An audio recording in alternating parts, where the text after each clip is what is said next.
Rich, today we're sitting down with Garth. He's just written the book, The Zero to $100 Million Sales Blueprint. And it's something that every single entrepreneur that I know can gain a tremendous amount of value from. And you and Gary unexpectedly have an awful lot in common about a sabbatical, about the book, about sales, all sorts of stuff. This conversation was very intriguing, and we were able to get some real good nuggets out of it. Yep, absolutely. And at the end of the day, we all need to grow our sales, but it's not just about growing sales. It's about retention. It's about alignment amongst your teams. And it's about ultimately growing your business to success. These are all the things we talk about today with Garth. Hey, entrepreneurs, are you looking to take your business to the next level? I'm sure you are. Listen up. The Entrepreneurs United Empowerment Experience is coming to Austin, Texas on October 2nd to the 4th, and you do not want to miss it. At this exclusive event, limited to just 50 entrepreneurs, you'll have the opportunity to connect with other like-minded business owners and CEOs, learn from industry experts, and enjoy unique experiences that you will not find anywhere else. The Entrepreneurs United Experience will leave you feeling inspired, energized, and ready to take on whatever opportunities and challenges come your way.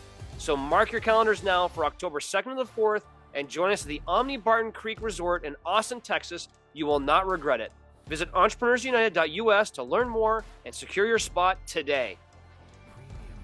Gary, welcome to the Entrepreneurs United podcast. Thank you so much for having me, guys. Now, I understand you're down in Colombia. I think you've been a little bit of a world traveler. You were born in Denmark, now live in Colombia. Where else have you been? Oh, I lived stateside. I lived 3-4 years in Miami. I lived 6-7 years in Nicaragua, Central America, a little bit in Mexico. I traveled all around Latin America last decade or so. Oh, that's fantastic. And I know you got a few companies and a few different objectives going on. And I'm very grateful that you sent me a couple of your projects. I do have in my hand here the $0 to $100 million sales blueprint, which we're excited to dive into here a little bit today. And also, you were so gracious to send me what I've now named the 3G planner, Goals, the 3G Grit, planner. Greatness Planner, which I love planners. So that really fits into me and looking at all that kind of stuff. Can you please, before we dive a little bit deeper into those projects, give us the small little helicopter view of how it came to be that you wrote this book, the $0 to $100 million Sales Blueprint, and created this daily planner? What was the purpose of that? Where did this all come from? Yeah, it was, I wouldn't say coincidental, but obviously there's some color to that. The backstory is, in my last company, I ran a digital marketing agency for about 10 years. It was a large headcount in Nicaragua targeting US advertisers. And we had a good formula, a good setup going on. So over the years, we acquired 5,000 advertisers, 300 million under management. And we're fortunate to be like the fastest growing company 4 years in a grow. And throughout that entire journey, we offered a lot of different solutions. We started out direct sales, then we pivoted to channel sales. I worked very closely with Google and Microsoft channel sales teams at one point, enabling other marketing agencies to sell our solutions in a white label format and then work directly with their channel sales team. So I got to see, okay, I was about to say the good, bad, and the ugly, right? I saw all these advertisers that sometimes failed, even though they had a fantastic, phenomenal lead generation campaign, just because they didn't have the right systems, processes in place. Leads was falling through the cracks, or they didn't have the right sales reps in place. They didn't do the right hires. They didn't have the right coaching framework. They didn't have a proper onboarding plan. And I saw that when I was onboarded and trained about 200 resellers. So I would typically fly out and train them, because they could be a reseller selling SEO services and then wanted to add a product as a revenue expansion opportunity. And I spoke with the VP of sales and the reps and so forth. And when I was doing all these trainings, several times there was reps that were like, damn, Gary, you dropped some bombs there. That was like gold nuggets. I wish I would have recorded it. Do you have that written down somewhere? And so I just started it was always in the back of my head to write it. I didn't set out to write a 400-page book. It was just like, I just felt that I went down a rabbit hole. And I was like, I cannot include this part because, again, scaling a company, growing revenue, building a large sales team, there's no shortcuts, there's no hacks. It's a series of things that you have to put in place in a systematical fashion in order to grow. So that's where it came from. And then I had the privilege of working with some very smart, skilled people over the years. Again, that's why I have endorsements from head of sales of Google and Microsoft and Amazon, these big companies, because I worked closely with them and I saw what worked within those organizations as well. And that's what gave birth to the book. So the planet was a little unrelated from that.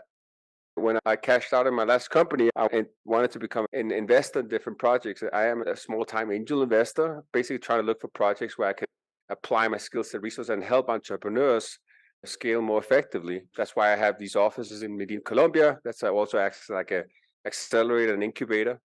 I was about to invest in two rehab centers, the addiction treatment center industry. So it's very unique, special. There's a lot of regulations, and it's a terrible thing because there's so many Americans that's facing mental health issues. This is Mental Health Awareness Month, right? So a lot of people's focused on it. Thankfully nowadays, one out of three, that's a staggering number. And there's 25 million, if I'm mistaken, Americans that are facing drug addiction problems, right?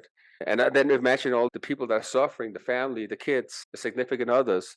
But only 10% of all those people are facing helping health. So I was very motivated to step into that industry and invest in. Then the planner was a tool that I saw was a need in that industry. I'm a big fan of coaching and personal development. And I believe you constantly have to be evolving and assessing yourself. And there's a lot of things you need to put in place, especially if you are in a rough path in your life and you're trying to break a negative pattern. You need like a coach in a format where you can say, okay, what really drives me? What's my purpose? What kind of habits do I need to instill? How can I break certain negative patterns by replacing those with healthy routines? How can I tie it up with my objectives? What kind of reflection process do I need to put in place weekly, quarterly, etc.? So that's how the planner came to life, and then it just became a tool that I now use in all my companies for employees. So we align on priorities and we establish mutually beneficial goals, right? So align company objectives with personal goals, and so it's this. They just all merged together and were meant to be, I believe, but it was for different motivational reasons that they came to life.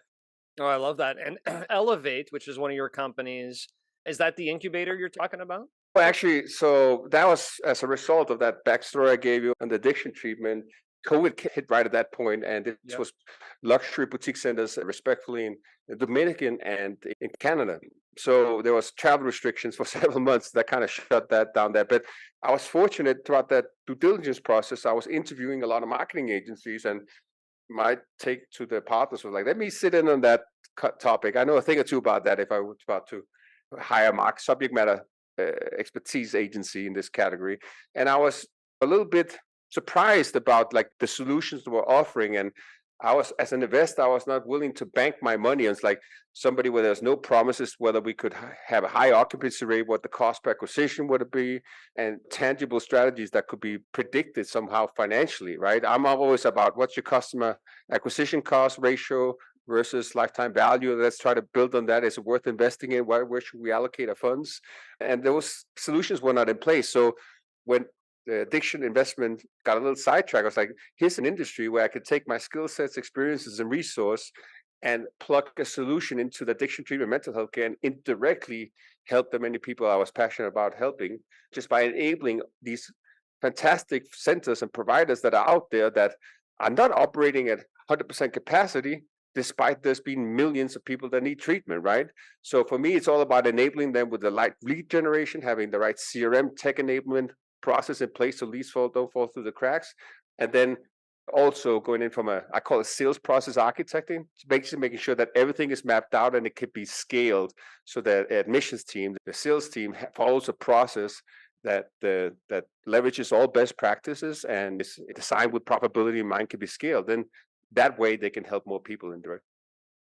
I'd like to understand some of your story. There are lots of places where we could help people.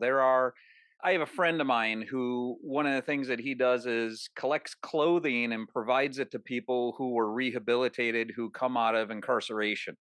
There are people who are struggling to eat. There are people who are struggling to get water.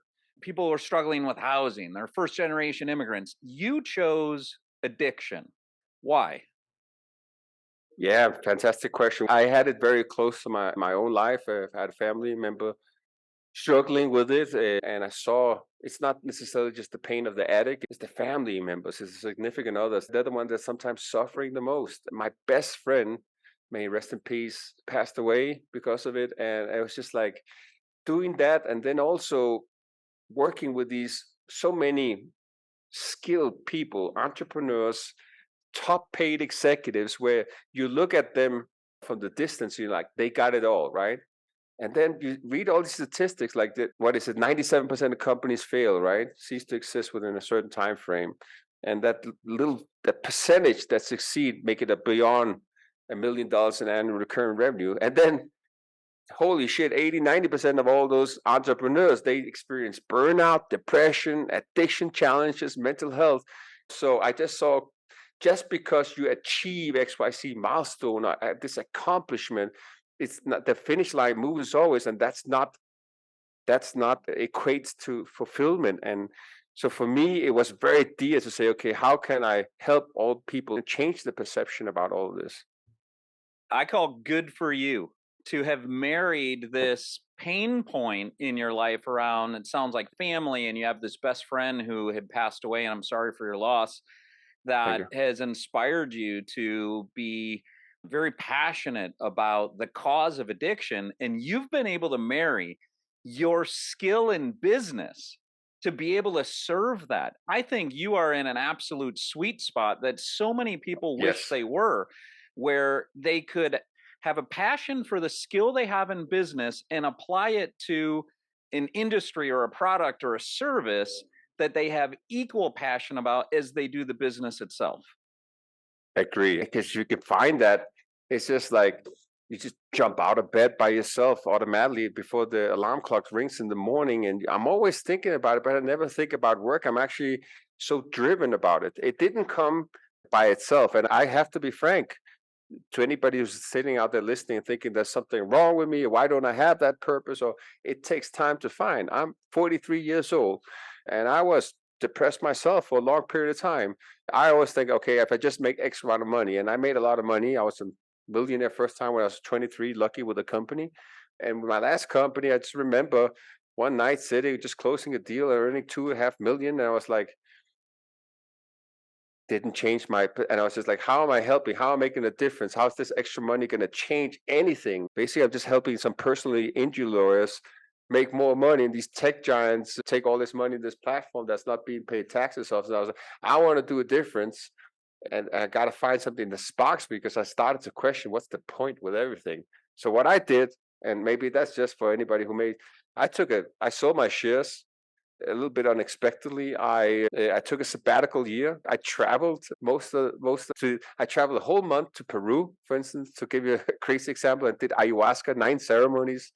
I did psilocybin and in Jamaica, ibogaine and other strong. So I was basically just, okay, let me open up my mind and use all these tools and modalities to try to expand my horizon. Not saying that people should go to those extremes, but for me, I wanted to connect what I'm doing like 12, 14 hours a day with some sort of purpose. And it's highly recommended if you can find that. What I hear in your story is you took a pause from doing things to really think about why are you doing things. And your pause, to your own admission, little dramatic, right? I'm going to sell my shares. I'm going to Yeah. take a year-long sabbatical. I'm going to go travel. I'm going to go figure out what is my meaning of life. And can you tell us a little more about your story in what happened over the course of that year that you got clarity on that your work in business, it wasn't about money anymore, it was about something else, and you became driven then? It was a year-long sabbatical, it wasn't a 5-year long sabbatical. You became Yeah. driven after the course of a year to come back and go hard. I'd love to hear a little more of that story about what did you find on that sabbatical, and what were you driven to do when you came back? So I think the reason I went to those extreme modalities and so forth to expand my consciousness, or whatever you want to call it, my exploration process, was I am a kind of extreme guy. But just throwing yourself out of your regular environment and traveling to the Amazon jungle, spending a month there with no TV or no phone signal even, is horrible in that sense. You just force yourself to sit down and start thinking. I spent a lot of money in coaching. I still do. I'm a big believer you can't see your own blind spots all the time, right? Even the best athletes or CEOs in the world or business people, they typically have a coach in the corner. And not necessarily somebody that's a mentor, but just somebody who could challenge them, question that. Are you sure about that? What about this? Have you looked at it from this angle? So I did all of those things. I read a lot during that period. And then it was a combination of things where it's like, okay, what can I be very good at? How can I not just toss away everything that I've accumulated as learnings and skills over the years, but how can I apply it to something that's in increase in terms of a challenge? Typically, when people say you want to become rich or make an impact, you help people solve a problem. So I'm looking for those factors as well. And then I wanted to make sure that it's something that did something for the greater good. So I was like, I'm a father, I have a 10-year-old daughter, and I kept thinking to myself, okay, how she's going to see myself. I want her to think 10, 20 years from now, probably not when she's a late teenager, it takes time, but when she's 30 years old, I want her to say, my dad was a badass. I wish I could have been, that. So those kind of three questions drove a lot of my direction. Gary, we have Can a lot you reiterate in common. those three real quick? I didn't capture all three. What were the three? Can't even remember now. That's okay. You So said help people again, solve a problem. That's one how of them can that they I got. help? Yes. How can I do something for the greater good, not just Okay. solve whatever problem? And how can I leverage the skill sets, the experience, the resources that I've already accumulated and apply that to that? So that put those three things into the equation, and it's powerful. Thank you. Gary, we have a lot in common, my friend. But before I dive into that, I'm sure our listeners want to know exactly what I want to know. You did 9 ceremonies of what in Peru? What did you do? You said 9 ceremonies, but I have no idea what you did. Oh, so plant medicine, ayahuasca.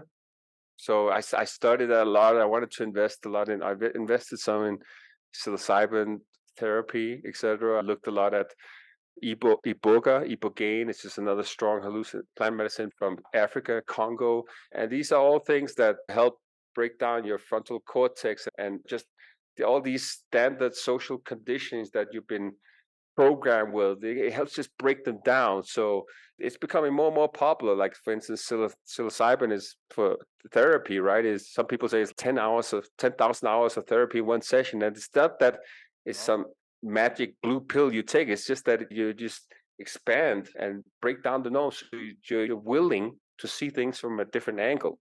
Yeah. So if you walk into it with the right intentions and it's in the right setting, it's not necessarily that it's a party or whatever. It's not a party. You're sitting there in the nature and you're asking yourself some fundamental, deep questions that's been on your mind. Then it can help push you in the right direction. So that's why I researched a shit load, because like, what can I do to get out of this slump, so to speak? And there's sort of some modalities that help me. I don't think it's for everybody. It's just but it pushed me in the right direction.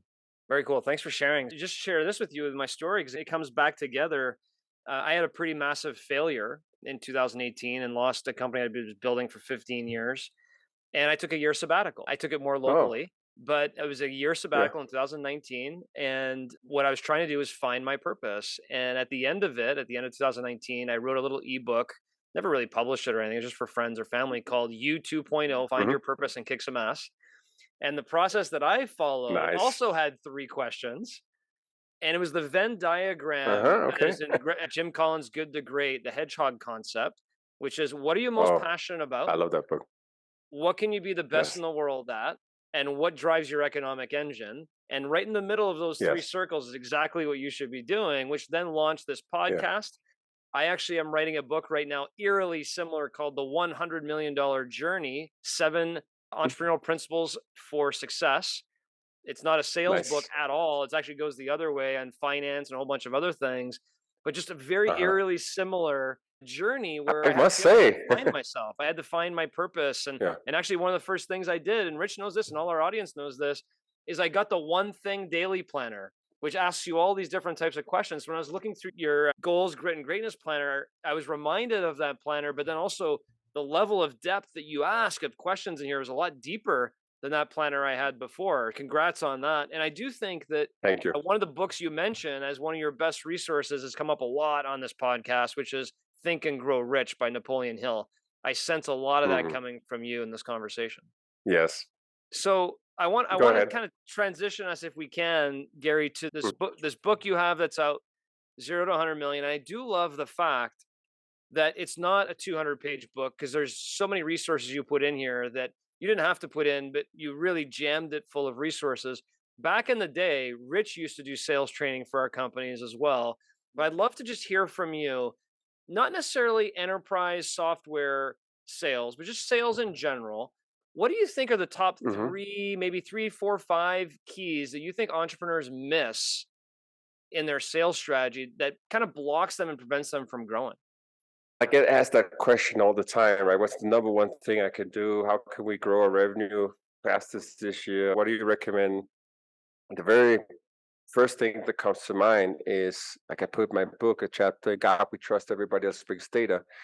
Try to map out your entire customer journey and adapt all the pertinent sales and marketing metrics throughout that customer journey, because there can be a million different reasons to why you're not succeeding. If you have start measuring all these things, you can start benchmarking. There's a ton of different industry analysis per industry and closing rates or lead response rates or email engagement. You can start to see how you're stacking up against the rest, and you can start tweaking, because it may be difficult to understand, okay, is my value proposition not good enough? Am I not competitive in the market space? Do we have a poor presentation process, or is it our discovery that needs to be optimized? The best way to do that is by mapping out the customer journey and appointing these. I have 20 sales metrics I put in my book I recommend. And surprisingly, most companies don't have that data. I would say 9 out of 10, 8 out of 10 companies, every often, like if it's a direct response campaign, it could be an SMB or enterprise company. And I said, for every 10 phone calls you get, how many of those turn into how many of those are qualified prospects, first of all?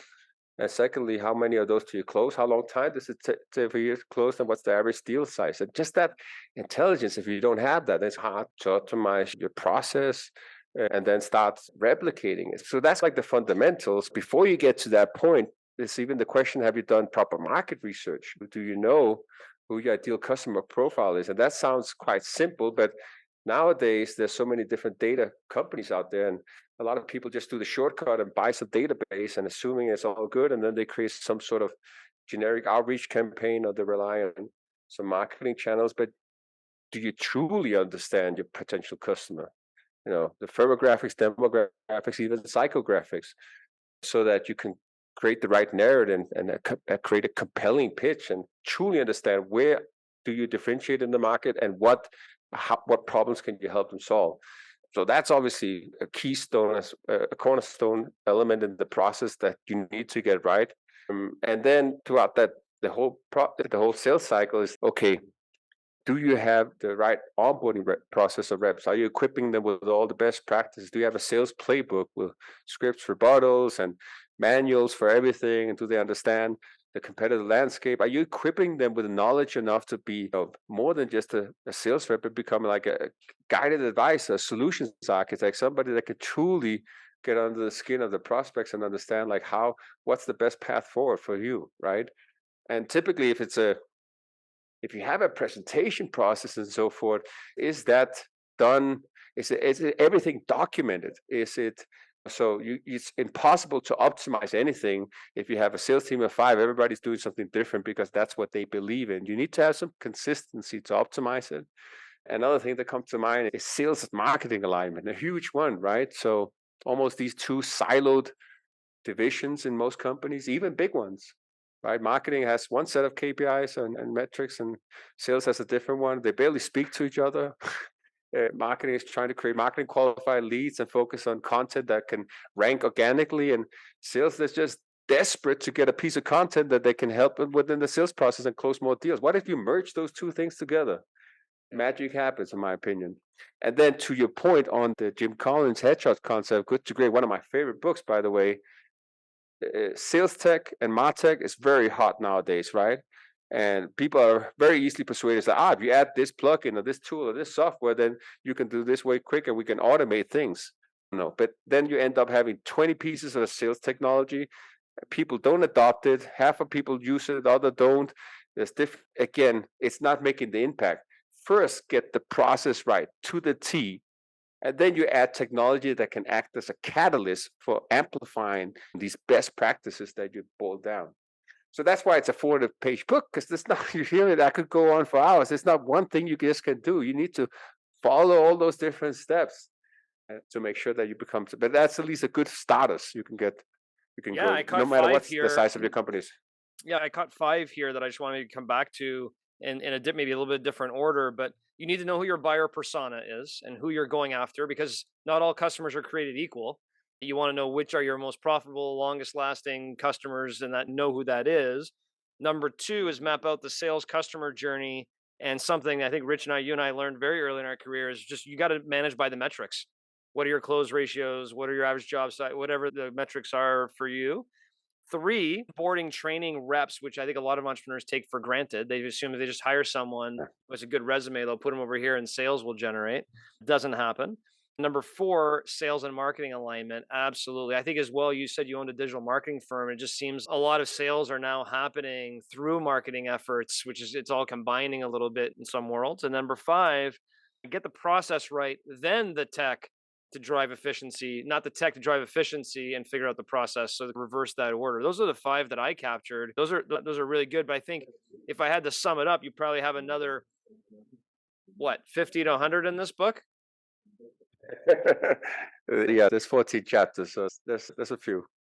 I'd love to hear with this onboarding strategy as you're looking at it, Gary, and you're talking about sales playbook and the scripts and rebuttals, things like that. And I'm looking for you to on air live problem solve with me, because I have a problem, and I'm assuming if I do, so do other entrepreneurs. Here's a problem. Even when we get scripts and rebuttals down, people don't always follow them when we're in the field. It's not like they're going to have in their vehicle, here's a script and rebuttal, and I'm going to do a quick refresher before I go in and I go talk to this person, whether it be in an office or in their home. They're not in the home and we go, hey, time out real quick. Let me look up and see in the index what I'm supposed to say now. And I want to find out in your process when I'm a believer. You have me on document everything. Got it.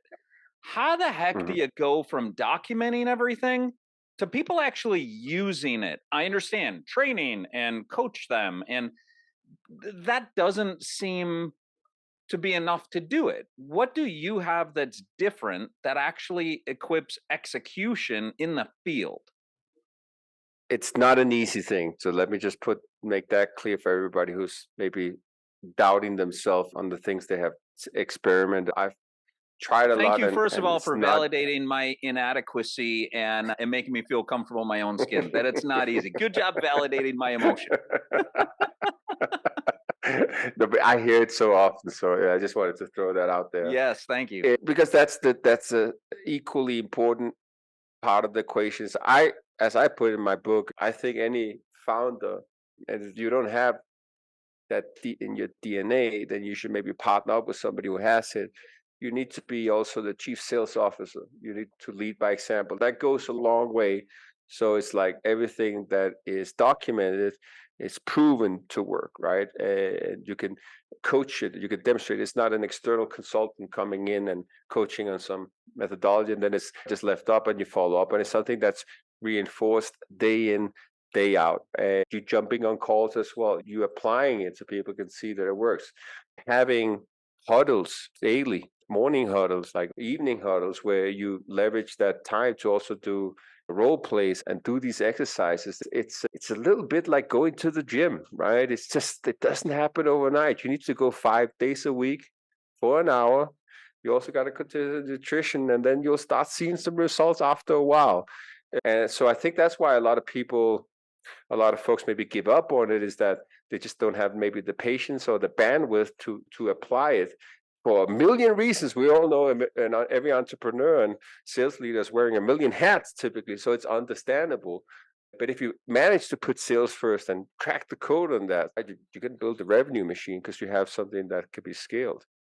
Thank you. I got value out of that. The lead by example, I made a note on it, totally agree with it. That wasn't the new part to me. reinforce daily. Look at it like going to the gym. It's a 5-day-a-week thing. Constantly reinforcing it. That, I think, is the hard part for entrepreneurs who you have the chief bottle washer and the laundry person and the salesperson and the marketing person. And there are just so many hats to wear. I do understand that if you're at it 5 days a week, if you're constantly reinforcing what your standard operating procedure is as it relates to sales, that is ultimately going to embed in your people. Do you have a recommendation on an entrepreneur who has a smaller business, who they may be the sales leader themselves, but they have all these other hats that they have to wear too? How does that entrepreneur also get consistency where maybe they don't have 8 to 10 hours a day, 5 days a week to focus on sales only? It's a tough one, but find the time. It may sound simple, but as I put in my book, and it's very much in chronological order, is double down on your strengths and delegate your weaknesses. So if you happen to have that, you're blessed with the sales DNA.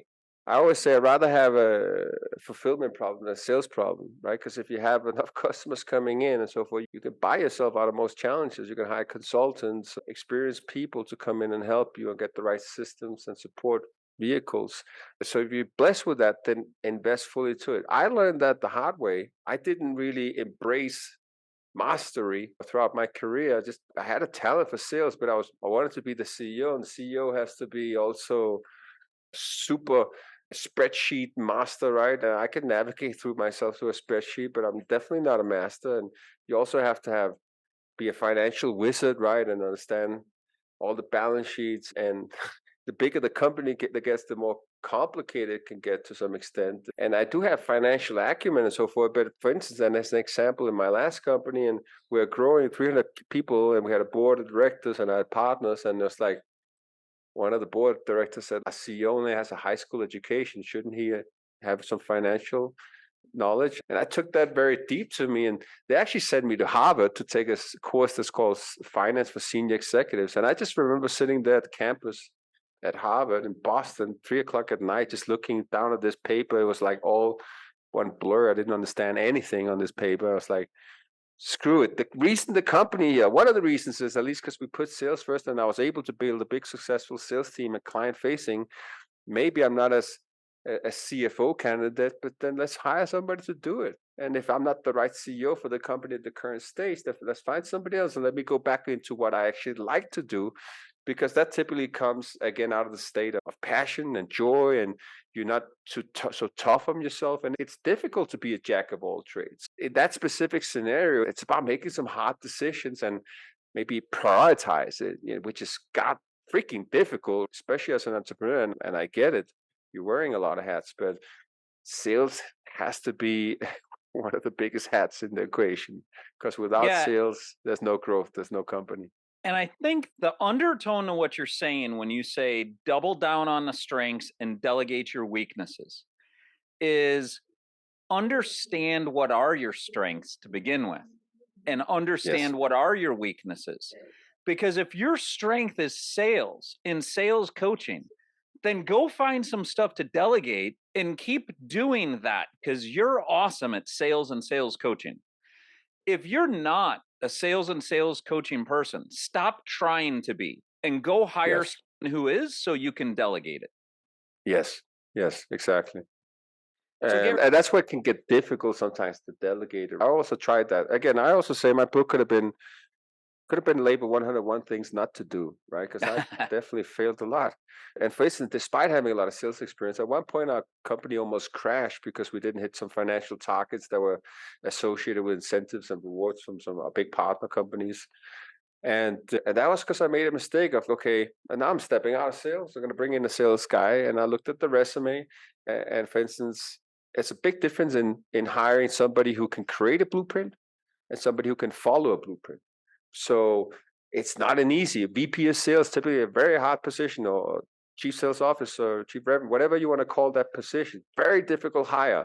But if you don't have it, you might as well go down that path right away and try to find that person.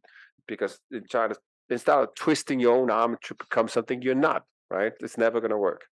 You made me think of a potential good book title. Maybe we can work on a book with you. Instead of Built to Last, maybe we write a book that's Fail to Last. How to fail, That's get a your catchy learning lessons, and last. I might just copyright that one right now. That's a good one. I like what you said, that your book could include something, the title could have included something about failure and learning lessons. I think it's brilliant. Yeah. I actually got a better title for his next Please. book. Yep. Hit me. It's you might have 99 problems, but sales ain't one. You like that one? Gary, Garth. I read that in your book or on your video, one of the two. But you did trigger us there, and now we need to ask, because people want to know, if there are 99 problems and sales isn't one, or there are 101 things that you could have wrote the book about that you shouldn't do. Give us a few of them. You just gave us one, which is stick to your core and double down on your strengths. If you don't double down on your strengths, you let someone else come in. That doesn't really work.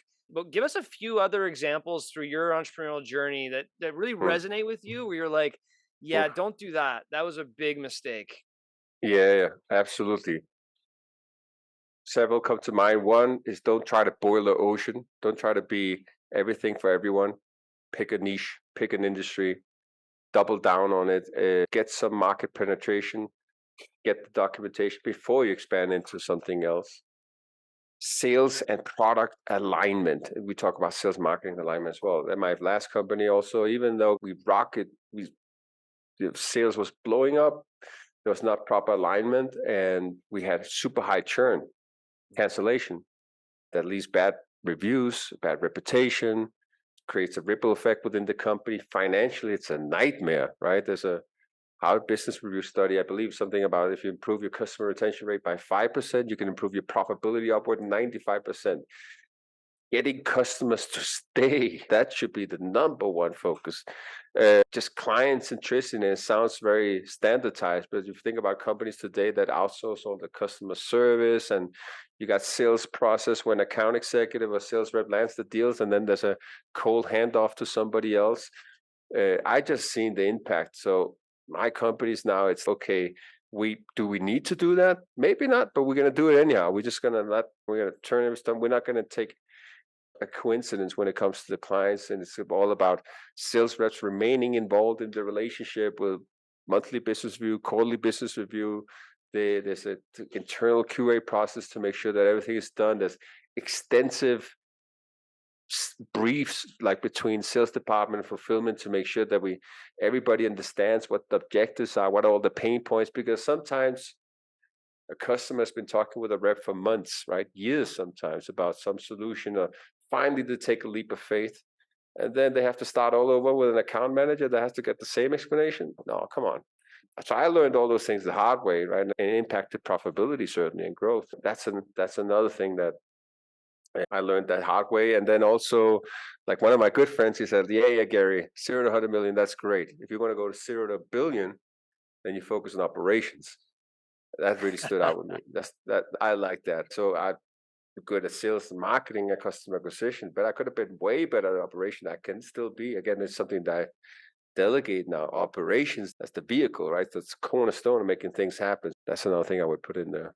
Awesome. So Gary, a lot of great feedback here, information. There's great content in your book, obviously, that we'll promote and get the links out to everybody. But if people want more of Gary, want more outside of the book and the planner, what should they do? Is there someplace they can go to get more from you?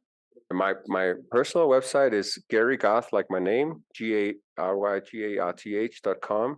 You can find some resources, a little bit of what I'm up to. And then elevate.io, you can see a little bit about what we do here as well. I also have a YouTube, LinkedIn. If you write me, I typically respond myself. I'm always interested in feedback and etc. And you both saw my book, is not to promote that too much, but there's a lot of personal stories that I'm actually making myself very vulnerable. That was something in my sabbatical year that I decided to do. So I would encourage everybody to pick up a copy. In fact, with your permission, I would love to give the first 50 listeners that go to my website, elevate.io. If you go to the book, it costs $30 of a paperback version on Amazon. But if you go to the book section, you type in Entrepreneurs United, all in small, as a coupon code, you'll get the book discounted to $0 for the first 50 listeners. And I just hope it helps some people scale the company, and would really appreciate a good review. So if you like it, of course. Very generous. Love it. Yeah. Thank you very much for your time today, Gary. Thank you so much for having me, guy. Very good questioning. I enjoyed this. Please stick around for a few more minutes while Rich and I break down this episode. John, I love the 3 questions that Gary asked himself when he was on this year-long sabbatical, including 1 month in the Amazon. Talk about extreme. That's unreal. But he was looking to get answers to things like, how can I help people solve a problem? What is something that I'd be passionate about to help them do that? How can I do something for the greater good? And what do I do to leverage my skill? And to your point, while we were on with Gary, those are similar. There's nothing in here about driving the economic engine, but the others were similar to some of the questions you asked. Yeah, no question. I mean, it's such a great process. Actually, having a conversation today with an entrepreneur that was struggling a little bit with, I'm trying to figure out exactly like what my niche is. And I reminded them of the hedgehog con. It is ultimately, if you can find that spot, and I would argue, Rich, you're also in that spot, right? What you're most passionate about, what you can be the best in the world at. When you find that spot, the fulfillment is so great. And I think way too many times entrepreneurs are chasing the almighty dollar. Or they're trying to build something and they're not really sure why they're building it, but they're just building it. They're not really passionate about what they're doing, but it's what they're in. And it's what they got their expertise in. It's what they went to school for. And when you have that, whether it be a crisis of intervention or crisis of meaning, or you make a decision for yourself, you know what, this isn't good enough for me anymore. Or we had a conversation recently with John Mitchell at the age of 50 going, this is not where I want to be. I'm going to make a difference and a change in my life. When you get to that point and you start soul searching, I think everybody comes back to the same spot of, what do I want to do that drives me and excites me and gets me passionate, but I know I can be really good at it as well and make a change and make a difference, not only in my life, maybe my family's life or the people around me. Because if I'm miserable, everybody else is going to be miserable. So I think there's a lot of value there. I'm interested in your thought on this. It's making me wonder, because you brought up that former podcast where he turned 50 and he was like, what is life about? That podcast guest said he wanted to see, it wasn't about money, and he wanted to see about a relationship and what business he wanted to be in. And then we hear from Gary that once he got money, it wasn't about money. So he took a year-long sabbatical. And he said he's 42, I believe. You had a self-admitted failure of a company, and then you took a sabbatical. Is it possible for entrepreneurs to get this clarity earlier without having to have a huge failure, without having to turn 50? Is it possible to get this clarity of purpose in your upper 20s, in your lower 30s? Or do you feel like, in your experience, it's just inevitable the way that this goes, and there's going to be a turning point and you need to wait for when yours is going to be? Great question, Rich. I can remember at least half a dozen elder mentors, let's call it. And when I say elder, they're 10, 15 years older than me. When I was around 30-ish, saying, one day you'll figure it out, what your real purpose is. I thought my purpose was just build business, have some fun, kick some ass, whatever. I really didn't have, like, I was growing a business for the sake of growing it. I wasn't really sure what I was going for. I just, I'll feel successful if I build something. And when they would say that to me, I'd look at them and go, I know what my purpose is. It's to have fun and kick some butt and grow businesses. In my mind, I really couldn't capture it. And you and I have self-admittedly, like, I read that Think and Grow Rich book when I was 22, 23, 24, maybe, along with hundreds of other books that you and I read. But it isn't until you have the aha moment, I believe, in one way, shape, or form. And the aha moment can happen from a whole slew of different things in your life, right? Whether it be you lose your job, or there's something happens with your family, or there's some reason that triggers you to go, what am I doing? Where am I going? And I do think that plays a lot into mental health as well. Like, a lot of people, we've talked about this in this podcast many times, that they're maybe in a job, in a role, in a company, they're not really feeling fulfilled. They're going home not as lively or miserable or whatever it may be. How do you break out of that? And Gary definitely went to an extreme. I was very curious about what he was doing. You don't have to necessarily go to that extreme, but once you find that spot, I don't care if you're 30 or 40 or 50 or 60, it doesn't make a difference. When you find that spot and you can live in it, everything just gets a lot easier. As I'm hearing what you're saying, I think for myself, and I had a fork in the road about 12 years ago as to whether I move out to Iowa and start my family life out here or if I stay in Illinois on the track that I was on. And there was this major fork in the road that it wasn't professionally, though, it was personally. Yeah. So I wonder if it does require this realization that, hey, maybe what I'm chasing isn't all it's crack up to be, or if there's just acknowledgement of, holy cow, we've talked about this before on the podcast. This is a door that's a one-way door. I can't go back. It's a major fork in the road. Yeah. And I would encourage entrepreneurs to even look for those one-way doors, look for those major forks in the road, and not have to wait until you go down into crisis of meaning and really questioning things and major failure. And it can just be a major fork in the road that makes a big decision as to what product or service or making a hire or getting into something else, and just really contemplate that and not have to wait for this big life change. It can be now if you're looking hard enough for that fork in the road.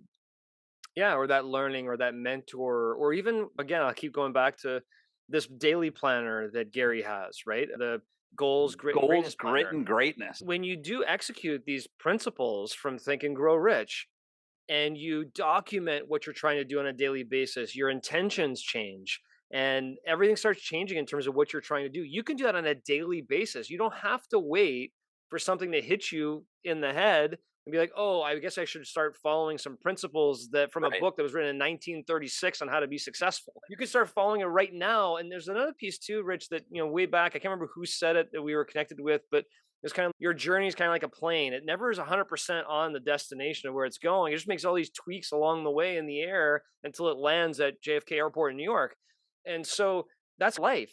But what ends up happening is when you have this major catastrophic event, it just shakes you a little bit harder to be like, whoa, I wasn't doing those things, or I was blinded by something, or I didn't see what was going on, or I was just kind of a little bit too comfortable in where I was that I didn't feel like I needed to do any of this stuff. I think that's when it really wakes you.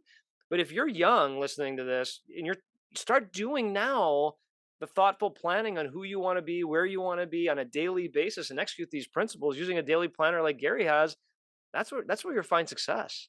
And some of that thoughtful planning comes back to understanding your own strengths and weaknesses Yeah. and doing planning on how to do what Gary recommended, which is double down on your strengths and delegate your weaknesses. The gift of getting older, the older we get, the more self-consciousness we get about ourselves, the more we learn about ourselves. I used to think it was actually kind of weird when I would hear my parents say something about their good ear. Do you have a good ear, John? I don't think so. No?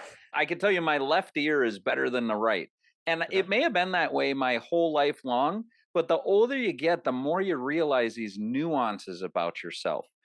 I didn't really get it when I was younger, and now I do. And maybe when we were younger, there was just ego wrapped up in it, and we didn't want to admit a weakness, and we just believed we could do anything that we wanted. We put our mind to it. We'll figure it out. We'll just knuckle bust it and grind it. But the real realization with a healthy developing ego, I have weaknesses. I'm not necessarily going to work on them. I'm going to find someone where my weakness is their strength so I could delegate it and double down on my own strengths. Yep. And that's also the power of having a coach. And Gary talked about it. He has a coach. Yes. He says, I invest heavily in coaching, he said, very specifically. He doesn't have to invest heavily in coaching. He's succeeded and created wealth for himself. He doesn't have to. He chooses to invest in wealth because he knows, and every entrepreneur should know, and we should know, we all have these zones, these blind spots, as he referred to, that we all need help with. So absolutely, double down on your strengths, delegate your weaknesses, but also get that mentorship and support that you need to drive you to the next level.